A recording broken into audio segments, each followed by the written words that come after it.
आणि आता बघूयात पुढची बातमी। जो मुंबईचा शत्रू आहे तो माझाही शत्रू आहे अशा शब्दांमध्ये उद्धव ठाकरे यांनी अदानींवरती हल्लाबोल केलाय। 3 दिवसांच्या दिल्ली दौऱ्यावरती असलेले उद्धव ठाकरे सध्या त्यांनी दिल्लीमध्ये पत्रकार परिषद घेतली आणि यामधून त्यांनी हा निशाणा साधलाय। शरद पवारांनी गेल्या आठवड्यामध्ये मुख्यमंत्री एकनाथ शिंदे यांची भेट घेतली होती, त्यावेळी तिथे अदानींचे अधिकारी सुद्धा उपस्थित होते अशी चर्चा आहे। या संदर्भामध्ये उद्धव ठाकरेंना पत्रकारांनी प्रश्न विचारला असता त्यांनी कुणी कुणाचाही मित्र असू द्या, मुंबईचा शत्रू तो माझा शत्रू अशा शब्दांमधून उत्तर दिलंय। त्यामुळे एकीकडे अदानींवरती हल्लाबोल करत उद्धव ठाकरेंनी शरद पवारांनाही टोला लगावला नाही ना अशी सुद्धा चर्चा रंगलेली आहे। याच्यावरती माझी भूमिका स्पष्ट आहे, शिवसेनेची भूमिका स्पष्ट आहे। अदानी कोणाचे मित्र, अदानी कोणाचे शत्रू, अदानी काय माझे शत्रू नाहीयेत, पण जो मुंबईचा शत्रू तो माझा शत्रू। त्याच्यामुळे जो कोणी मुंबईची विल्हेवाट लावायला येत असेल त्याला मी मुंबईची विल्हेवाट लावू देणार नाही। तो कोणाचाही मित्र असू दे, कोणाचाही शत्रू असू दे, जो मुंबईचा शत्रू तो मुंबईकरांचा शत्रू।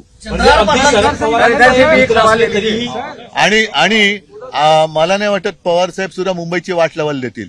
धारावीचा आराखडाच अजून झालेला नाहीये, तो जनतेसमोर आलेला नाहीये।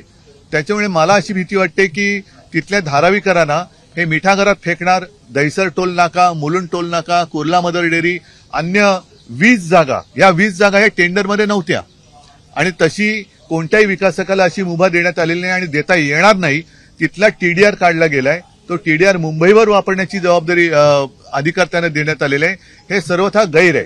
त्याच्यामुळे या काही गैर गोष्टी आहेत त्या आम्ही मुंबईत होऊ देणार नाही। बाकी कोणाची काय भूमिका असेल तो याचा त्याचा प्रश्न आहे, पण शिवसेना मुंबईची विल्हेवाट कोणालाही लावू देणार नाही। मी धारावीच्या विकासाआड आलेलो नाही। धारावीकरांना तिथल्या तिथेच घर हे मिळालंच पाहिजे ही आमची आग्रहाची मागणी आहे आणि धारावीतल्या लोकांना अपात्र ठरवून मुंबईमध्ये एका धारावीच्या 20 धाराव्या करण्याचा डाव जो आताचं जे मिंदे सरकार करतंय आणि त्याच्या अदानींच्या मार्फत करतंय तो आम्ही काही होऊ देणार नाही। मुंबईची विल्हेवाट आम्ही कोणी आला तरी त्याला लावू देणार नाही। मुंबईमध्ये एका धारावीच्या 20 धाराव्या आम्ही होऊ देणार नाही।